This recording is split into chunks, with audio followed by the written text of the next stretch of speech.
Because what you don't know about energy can kill you. Here's Alex Epstein.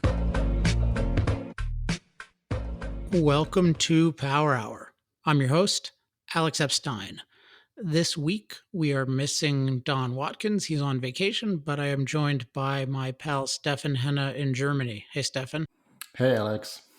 So I see you've selected a good crop of stories for us to discuss this week. So let's jump in. First one, let's discuss the Democratic presidential debate and how energy and climate played a role or not.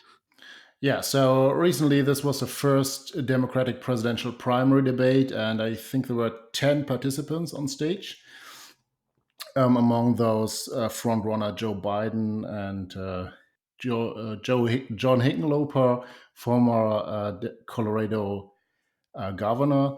And the big question leading up to this, of course, was how big a topic will be climate and energy policies. And a lot of people were disappointed, to say the least, that less than 10 minutes of the debate were devoted to this topic, and only a few of the participants actually got some comments in on their plans and how they see things.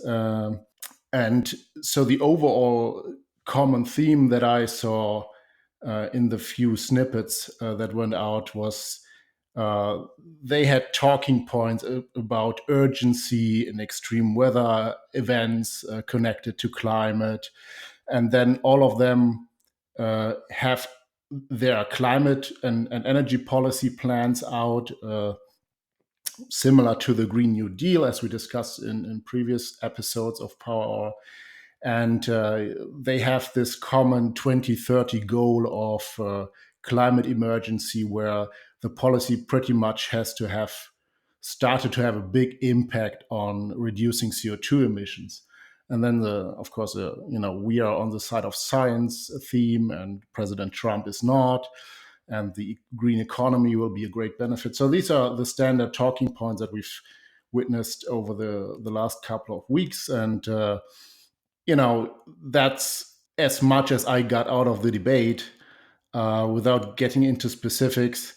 I mean, what I found interesting is that all of the Democratic candidates that I saw in the debate pretty much agreed that there was this 2030 deadline of climate policy, so there needs to be a rapid plan.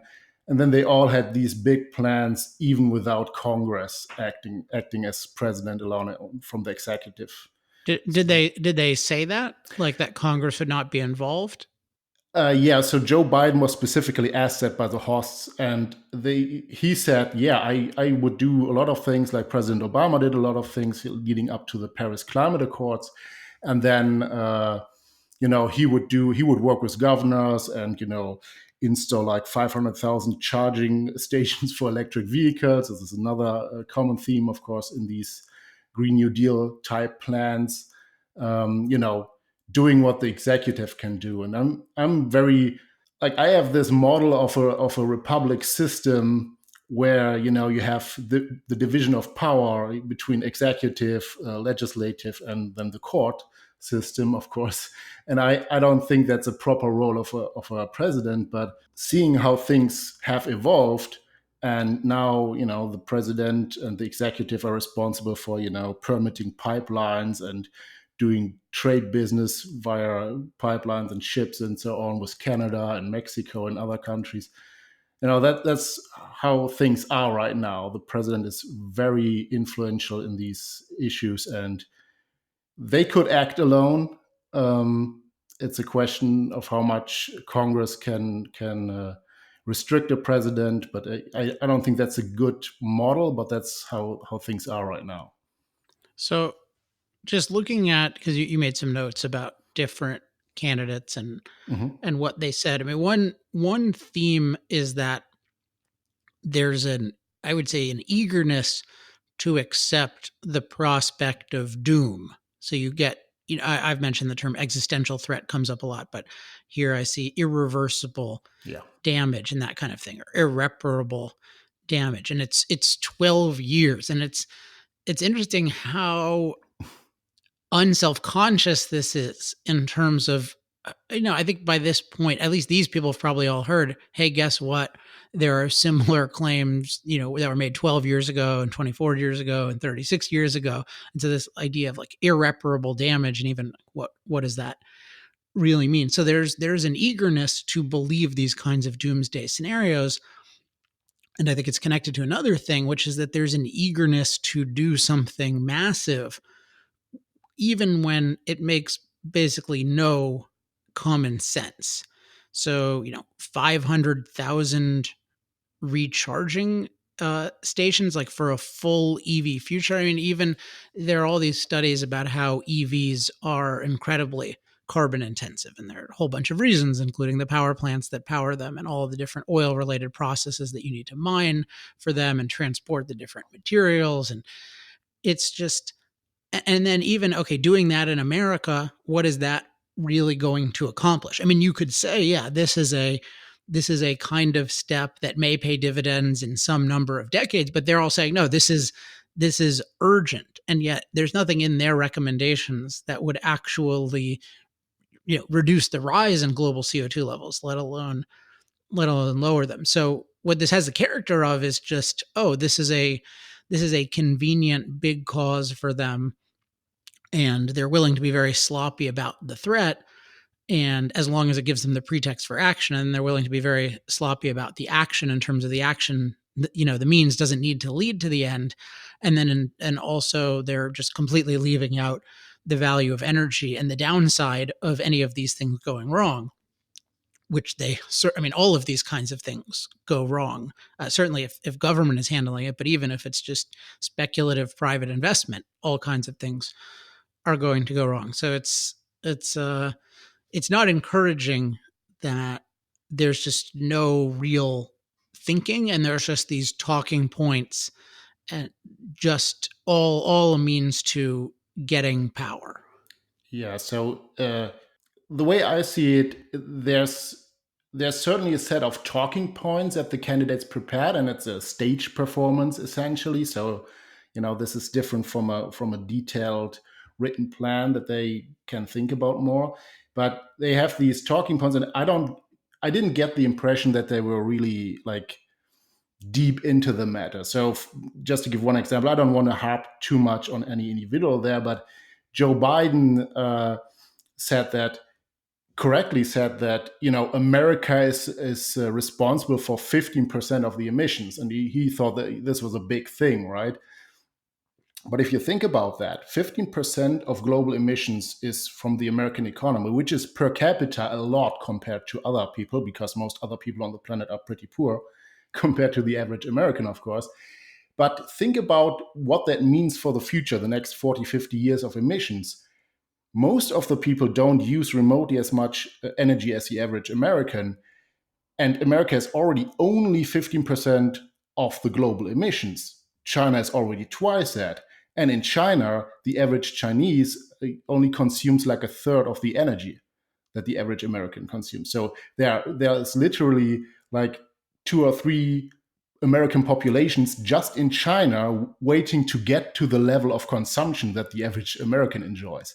So just the growth potential in these developing countries is so enormous that the future emissions are so much bigger than what we emitted so far. It's the 15% really is a non-starter, even if you could get that like close to 50% or 0%. Yeah, definitely. All right, let's jump into a related story, because with all of these climate energy stories, there's this narrative that the world is ending because of fossil fuel use, but then the renewable energy industry in particular is coming to the rescue, nuclear unwelcome. And one article that our friend Luca shared with us is by an interesting guy named Peter Diamandis, whom I know a little bit. And he's part of a group that I'm part of called Strategic Coach, and he's close to somebody who's a mentor of mine as well, called named Dan Sullivan. And anyway, Peter, among other things, wrote the book Abundance, and he's connected with Singularity University, and he founded the X Prize. He's done some cool stuff. One thing that's interesting about certain Peter and others is that they have a kind of selective optimism about certain things, and then a selective pessimism. And I would say the biggest pessimism is about climate. So there's this kind of narrative that, well, we're reaching the singularity, which is this point of infinite abundance and infinite capability, and yet human beings altering our climate conditions through rising CO2 levels, like that's an absolute catastrophe that needs to end, and we can't handle that. And there's just this huge incongruity. I've never seen any of them really address it, and I think it's so. My own interpretation, until I see them actually address it, is just that there's a huge amount of conventionality in the abundance thinking. There's something that they don't get about the fundamental nature, that the cause of abundance, which more broadly is the cause of human mastery of nature, which is even more fundamental than abundance, which is that we have this ability to transform a naturally dangerous and deficient planet into an unnaturally safe and abundant planet. And part of that is that we are very, very good at dealing with all kinds of different changing conditions, largely conditions that we create deliberately, but then also conditions that have nothing to do with us, and then also conditions that might be side effects, like changing conditions that might be side effects, like climate related changes. And so one other thing that's interesting is that Peter and others in this kind of realm have an extreme focus on renewables and not nuclear. And then this is one of the themes of this email, and I've seen other things by him and other people on this, and it's basically, yes, we are headed to this complete revolution where renewable power plus batteries is going to revolutionize everything in some sort of unprecedented exponential way. So Stefan, just share a couple of highlights from the email. Yeah, so this has been the prediction that in 10 years you will not own a car, by Peter. So just a couple of quotes. So the era of the internal combustion engine car is ending. And later, from here on out, it's all about electric vehicles and autonomous ride sharing. So from this point in time, right? So oil demand is predicted to peak as early as 2021, according to Bloomberg New Energy Finance, if that's a reliable source for this kind of prediction. And predictions are, of course, very hard. And he also says that EVs are set to electric vehicles are set to win by sheer economic advantage, and then he has some price tags like $80 or 80 cents per mile driven in a conventional car, and then a predicted 35 cents per mile in an electric vehicle. And this will then lead to, of course, a switch to a very natural market-driven switch to electric vehicles. So, and the yearly cost to operate is a fraction of the projected to become a fraction of the conventional car. And battery prices, of course, continue to plummet in this narrative. Something that I would question, but well, okay, let's. I want to challenge some of these things first. Okay, so first we have oil demand is predicted to peak as early as 2021, according to Bloomberg New Energy Finance, and then some experts suggest it may have already peaked. Okay, why select that in particular, like Bloomberg New Energy Finance? Are they?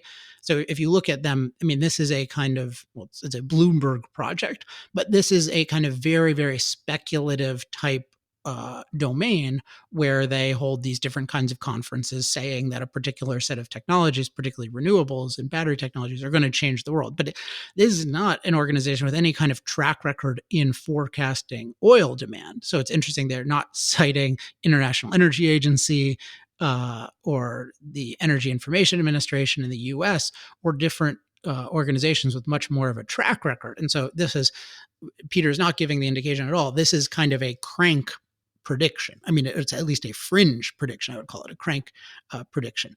And then it's, okay, sheer economic advantage. So part of this is then, are we getting an objective picture? So societally unacceptable for you to hold on to that old gas. Okay, that's one thing. That's one kind of dynamic, but uneconomical. So let's see. Double every 2 years into 2025 and well beyond. I mean, okay, that there's this whole dynamic of exponential guesses, and one thing is that people throw around the term exponential so much, and one thing with different trends is that in a certain stage of growth for any for a given industry, you can see dramatic growth that looks like it will be exponential, but it's very, very rare that it will continue in that exponential way. I mean, it might be, like in a certain neighborhood, yogurt restaurants might grow exponentially for a couple of years, and you just think, oh my gosh, in a few years, everyone is going to be eating yogurt all the time. And then you think, okay, no, there are certain dynamics that are pushing that, and maybe this isn't going to happen. One thing with this point about the maintenance, which is an interesting thing. So I don't know whether this cost is legitimate in any sense, but what's not being mentioned here is the huge thing with EVs is the time that it takes to maintain it in terms of the labor to charge it and to deal with it, which is immense. And there was a pretty good story, actually very good story recently in the New York Times about somebody driving to Vegas and having to spend 5 extra hours charging the car. And just think about the value of human time and how inconvenient this is, as well as with the prices of these things not really factoring in how a lot of these cars are a lot less luxurious than cars at even lower price points. So there's this very rose-colored glasses view of things like, okay, I'm going to look at certain kinds of predictions, and then I'm going to only look at maintenance from a certain kind of perspective, and I'm going to assume these kinds of exponential trends. And then, yes, this is going to be this incredible revolution. Whereas in reality, right now, what's happening is car makers are losing a ton of money on EVs. And they're, EV price, another thing is EV price declines are hugely related to fossil fuels because fossil fuels are being used to make them and to run them. So you need to keep that in mind. And anyway, they're losing a ton of money even at the current prices. They're having you look at Tesla even, which has a huge brand advantage over just about everyone else, and the huge problems they're having to the point where people, some people are worried about bankruptcy, which I don't necessarily think will happen, but it's not this kind of panacea. And then you see there have been, certainly for the last decade, these very, very optimistic claims about how EVs were going to penetrate really, really quickly. So there's just this fascinating. There's the actual reality, which is that gasoline cars are still being produced more and more and more every year. Like they're still growing, and yet there's this narrative. Oh my gosh, they're about to disappear, and everyone is making all their profits on the gasoline powered vehicles or credits that people making like gasoline powered SUVs are selling. So there's this. If you're going to make these predictions, it's not that they're impossible in some way, but you need to acknowledge the actual reality going on and not just have this incredible bias in favor of renewables and EVs. I interrupted you, Stefan. Other thoughts or facts that are relevant here? Yeah, so just to give a bit of global context, I think last year electric vehicles had something like around a 2% market share. So that means that we are adding vastly more internal combustion engines or conventional cars compared to electric vehicles. Wait, And is that of new sales or is that of I total think that's sales? of new sales, yes. So it's a massive increase from 2017 to 2018. That's why this projection of doubling and doubling and doubling every year in sales. But it's still like a fraction of the total market. And that then necessarily means if you consider like a useful lifetime of a standard car of about 10 years, maybe some cars maybe even more, then that's already locked in. With every year you sell more conventional cars compared to electric vehicles, you lock in that they will be around because nobody will just crush their car, because even if a new electric vehicle would be like cheaper to operate compared to conventional, well, you already paid for it. So that's the 10-year. Okay, that's hyperbole maybe a bit, but even if this exponential sales growth would continue forever without saturation effect, which is incredibly unlikely for many reasons, even then it would take much more than 10 years projected from now. So this is a very rosy view of things. Even just the fact that we would agree with Peter on. And so just one reason to bring this up is that these kinds of projections are often coupled with demands for a whole bunch of government power, including support of restriction of things like the ability to produce and use gasoline. And there's this narrative, oh yeah, it's going to happen really quickly, and we know this, and we have this graph, and that shows it.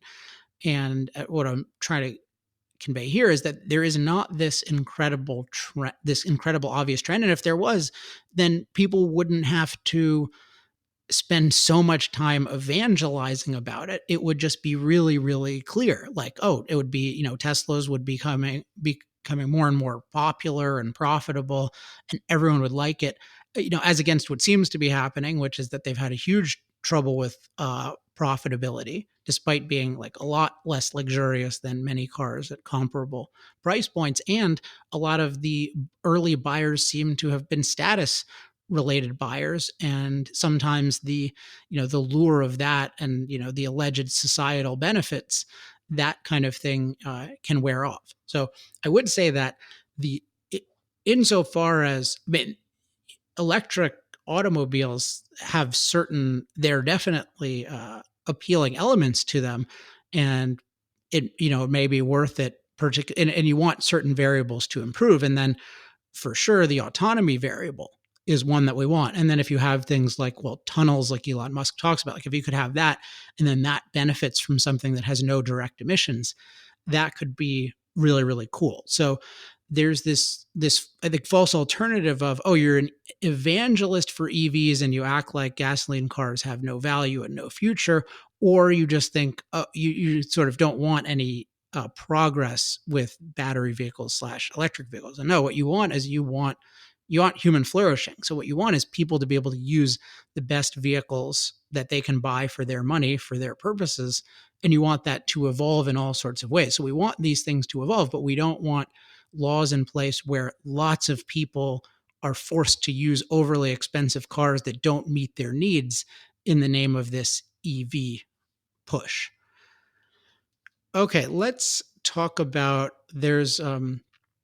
so I would put the Peter Diamandis thing is kind of in the category of popular propaganda about these kinds of things. And I think there's a continuum of this. Now, one interesting analysis that came out recently was I hate when they're called studies, but there's a study analyzing what it would take to decarbonize the US power grid. Now, I found this interesting in terms of, I think it's thoughtful in certain ways, and then a mess in certain ways. So it indicates much more honesty about some of these issues than we usually see, but also I think some deeply wrong methods and assumptions. So Stefan, why don't you start out by giving us a summary of this? Yeah, so this is from the consultancy group Wood Mackenzie, and they call it a white paper. So we don't have to call it a study, but it's similar in its approach, I think.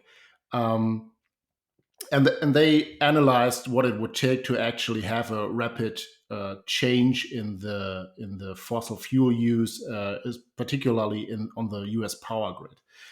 And their total cost estimate went to $4.5 trillion in today's dollars, given current technology to fully decarbonize the U.S. power grid, as they say.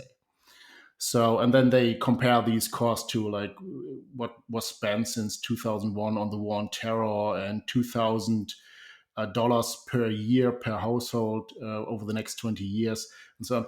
And so one thing that immediately stood out at me is like, a lot of people will say, well, $4.5 trillion is certainly a respectable amount of money, but it's not unheard of. It's not like the deficit is that small. And, we can just wipe the federal debit card a couple of times more, and then we would be good. And so I would caution against that number, because there are elements in this that cannot be done in the time frame proposed, like 2030, even 2040. And then this is a sort of rather vague central planning approach. And in a sense, this white paper was vague on the methodology, on how they got there. So I would be very cautious. I think they underestimate the absolute cost in this.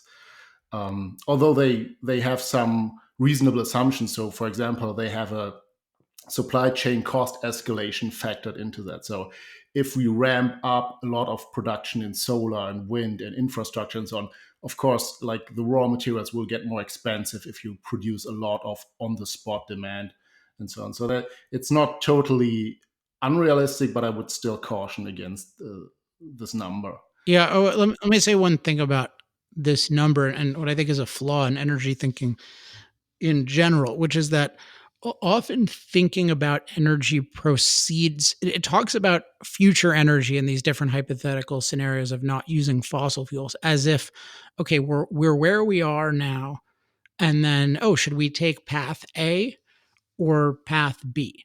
And when people are thinking even of $4.5 trillion, there's all sorts of issues of how do you quantify that kind of thing. But they think about $4.5 trillion in the context of the fossil fueled, very productive world that works really, really well and that was built around fossils. And you think, okay, in that world, yes, you can spend $4.7 trillion and what that means in this world.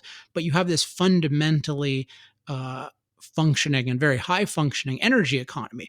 But the thing is that fossil fuels, and probably above all oil, play this unique and fundamental positive role in our economy. And you can't it like when you talk about these costs, you have to talk about it, you can't talk about any of these efforts without talking about the very real, if not overwhelming, possibility that you would totally destroy your economy and that these numbers would cease to mean anything, and that losing $4.5 trillion, it wouldn't be that. It would be just the destruction of the economy in a very fundamental way. Like what does it cost if we have power outages all the time, or what does it cost if our transportation system doesn't work, or global trade doesn't work? Like what is it costing Venezuela right now that the country doesn't work? Like you could put that in dollar terms, but it wouldn't capture this total breakdown. So whenever I see this number, it's not representing the reality, including, like, you'd have to, if you're talking about something like this and this kind of goal, you would have to have some sort of huge, almost infinite downside possibility. And it's interesting that people do this with climate with, I think, much less plausibility, but not with economics. Like they won't say, oh, well, like here are the 50 million things that could go wrong with this kind of unprecedented government planning trying to replace this incredibly intricate energy system that has been built with fossil fuels and free markets. And we're going to replace that with, the equivalent of Ocasio-Cortez and 100 advisors. Like that, what is the downside of that? I mean, the downside of that is just the total collapse of everything. And then there are a lot of intermediate kind of disasters. So, and yet when people talk about, oh my gosh, if it goes up 2 degrees, it's this infinite thing. And that would be $100 trillion. So we need to think more about this, but there's just something about putting a single number to a disastrous proposal that and something with almost an infinite downside that fails to capture that trivializes the actual precariousness of it. Yeah, I think as long as the trade dispute gets settled, we can at least buy these items manufactured by Chinese coal power. So yeah, and one more thing that I found particularly interesting mentioned in the study is they focus on quote unquote renewables. What they explicitly state is that it's wind and solar that is the primary focus. And they, of course, have specific problems that they mention. And so here's a quote. Today, no large and complex power system in the world operates with an average annual penetration of greater than 30% wind and solar. So this is the market share of 30%. Although that's like in Denmark, you get over 40%, but that's a relatively small market with good connections to neighboring countries. Well, but that's not their consumption. That's their generation, right? Like, I don't even know of cases where because I think that's misleading, right? Because I mean, if it's, I have this analogy to chocolate.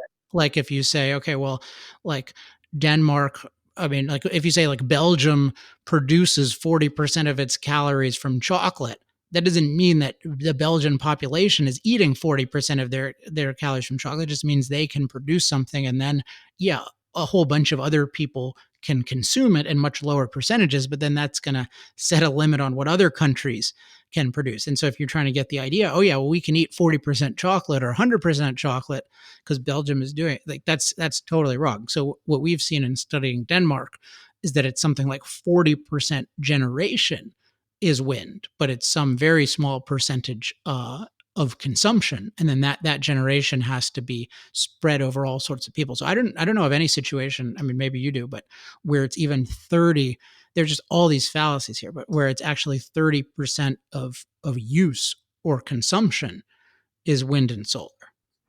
Yeah, so you can see the Danish grid in isolation. So it's yeah, you're right. It's not, you can't just count like this. But I don't have an example where it's really high. Actually, I know Iceland has a lot of hydropower and gets close to 100 from non-fossil fuel in electricity, but that's the only big exception. Of course, nuclear in France. These are the two big non-fossils. Um, so, and then they go on and say, like, current evidence shows that large and complex power systems tend to reach 25% wind and solar market penetration with relative ease, assuming fundamental natural resources and grid infrastructure prerequisites. So that means there's a lot of wind and solar available, and then you have a lot of conventional power plants and a sophisticated power grid to manage that intermittent energy. And then I say beyond that point, operational and cost complexities progressively multiply, in large part due to the intermittent nature of renewables. That's something that we've mentioned a lot on Power Hour. The total cost to the system from wind and solar actually go up with the share of generation, right? So with 5% solar, you don't have much of a problem. 95% of your entire system can back that up. When the sun is not shining, it can ramp up something. And then when the sun shines a lot, you can, slow down your coal power plant like a couple of percent.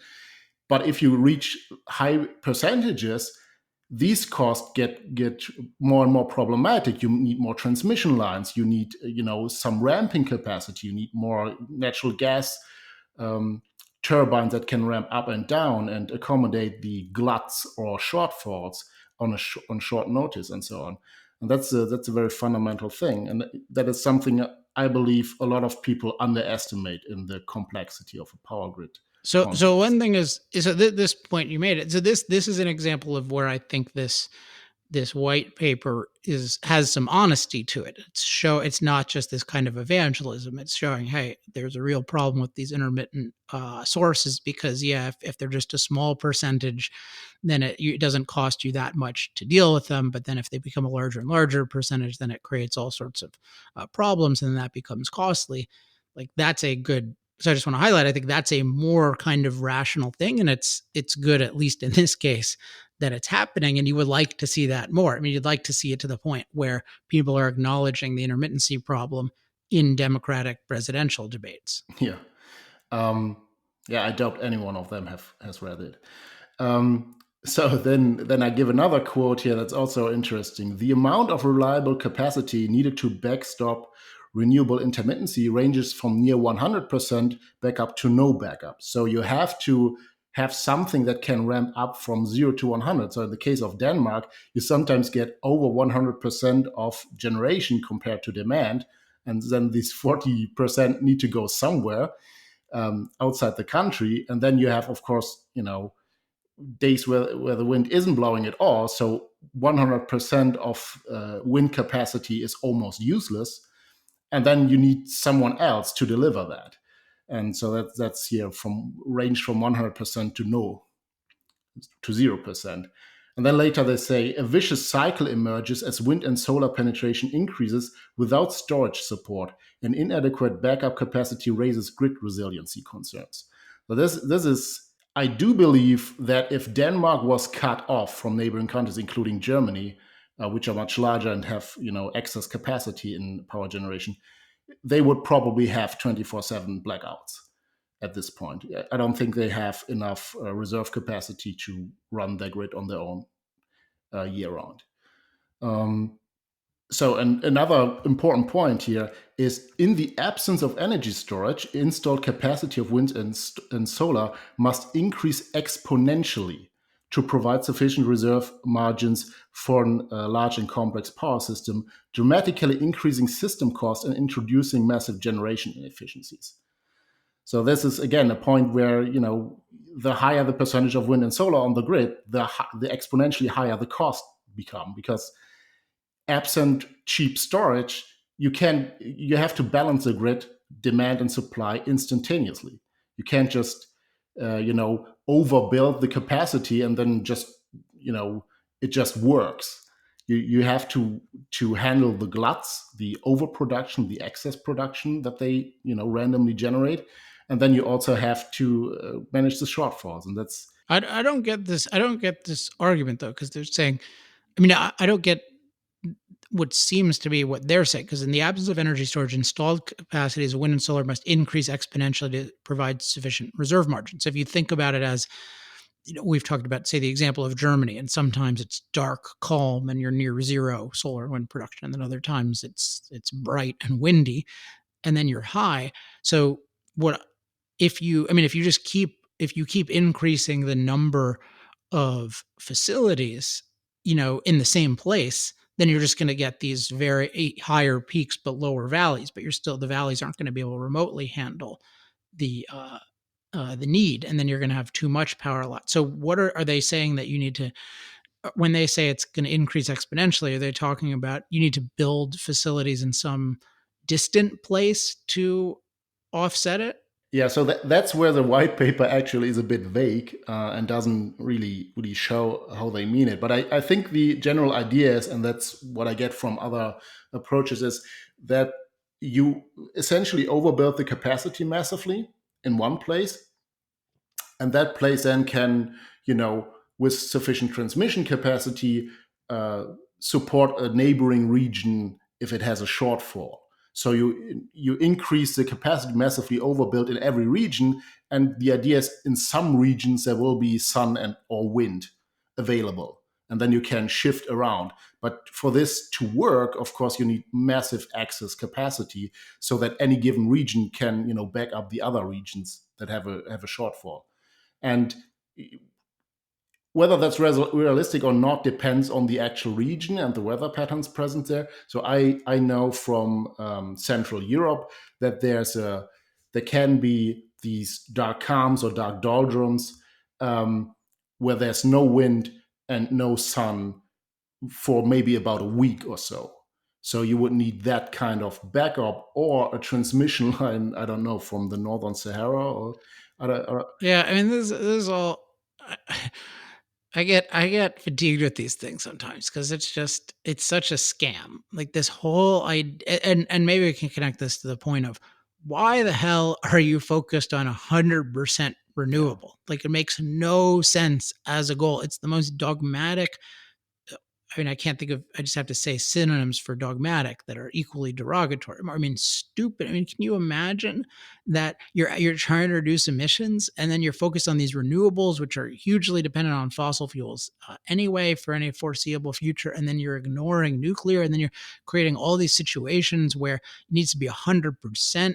Even just one example I thought of is, like, even if you are willing to, if you were to say, okay, I'm going to use like diesel or natural gas or something like that as a backup sometimes, I think you could, even in this sort of impossible thing of, like, if you said, okay, well, I'm willing for it to be uh 98% renewable or something like that, it, the, because you have to deal with extremes, as you mentioned, like dark doldrums. You have to deal with things where they'll come up once in a while, maybe even once every couple of years, and you need to be resilient. So kind of the obvious thing is, okay, well, let's have a stockpile of fossil fuel or nuclear fuel, and then that'll protect us. But no, it's this dogma of 100% renewable. So not only do we have to do this impossible thing of 90% or even 50% renewable, but we have to do 100%, and therefore no uh, like no oil allowed, no gas allowed, no uranium allowed. And so this whole thing is coming from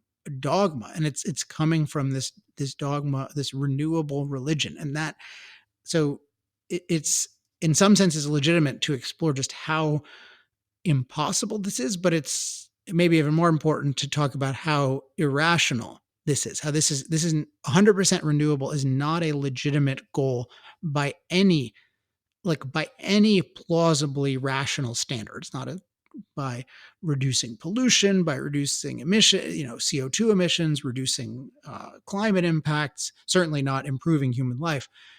It's a completely irrational thing. So to have all of these smart people obsessed with, yeah, how can we build 100% renewable? Like, what are they worried about? That we're going to run out of nuclear in 10,000 years? It's just, you're sacrificing people today to nothing, to just this idea of, oh, I want to be able to put the stamp of renewable on what I'm doing, or at least what I pretend to plan to be doing. I mean, to give them credit, they mention at the end that nuclear right now is providing double the amount of power that the renewables do, or the wind and solar do. And but it's of course any legitimate analysis or any legitimate policy plan would have to start with, you know, as a centerpiece, how can we do something with nuclear where we know it works, where we know we have the technology, and where we know we just need to do it in a way that we can actually afford it, and that would have a shot at replacing substantial amounts of fossil fuels. And every time you start with something speculative, or where you can already see massive problems, as with wind and solar, there's it's sort of fantasy land immediately. And I just want to give one final quote on this, where we get the connection to the presidential primary debate that we had earlier. So this quote is: aggressive climate policies with 2030 targets will require more capacity to be built every single year over the next 11 years than what has been installed collectively over the past 20 years. So this is sort of the order of magnitude that they calculate is necessary in new investments immediately over the next 11 years to meet this short-term target. And then they have a bunch of assumptions about how much storage capacity needs to be. And storage is actually the biggest cost item. So that in that sense, the white paper has a realistic approach. Yeah, storage will break the neck of renewables. Yeah. So just as we're wrapping up today, I just want to try to give a positive alternative, which we talk about, which is that we should always be clear on our goal, which serves as the standard by which we evaluate different kinds of technologies and decisions. And ultimately, we should be focused on, okay, what technologies, decisions, policies are going to advance human flourishing. And that means you really need to look objectively at the role that fossil fuels plays in our lives, both the benefits and the side effects, and recognize that it is this unique and fundamental and overwhelmingly positive role. And I think it's very helpful to put it in the category of things like vaccines and antibiotics and even steel, where the level of energy production, it's really fossil fuels, they constitute a universal fuel, so they can produce energy that's affordable and reliable and scalable, to billions of people, and versatile, that can serve any kind of energy need. And there's not or power need, and there's not any other technology that can do that. And certainly that is doing that now. All the others are extremely, you can think of them as niche fuels. They're very dependent in significant ways on fossil fuels, and probably above all oil, which is just the ultimate mobile fuel that really has no equivalent for so many uses. And so we have to recognize, yeah, this is an indispensable part of our unprecedented level of human flourishing. And we should be extremely suspicious of these claims that, oh, well, it can be replaced in a decade or two or three or four. And even if we think, yeah, there are a bunch of problems associated with it, okay, but that doesn't mean that you can actually replace it. And it's on the level of somebody saying, yeah, well, I think we can stop using antibiotics in 10 years or 20 years. That should be viewed as very, very dubious. And you want people to prove it rather than force it on you. So that is our show for today. as always, if you have any questions, comments, love mail, or hate mail, you can email Don he's not here today, but he will be here to receive your email, don@industrialprogress.net. Also, if you are looking for a speaker or if you're an organization that wants help on messaging, also email Don about that, and he can tell you what is available. Make sure to subscribe to the mailing list at alexepsteinlist.com. And of course, you can check me out and some of the others out on Facebook and Twitter. All right, next week, all three of us should be back with some more great topics. Until then, I'm Alex Epstein. This has been Power Hour. Power Hour. Life, liberty, and the pursuit of energy. Power Hour. The antidote to shallow thinking about energy issues.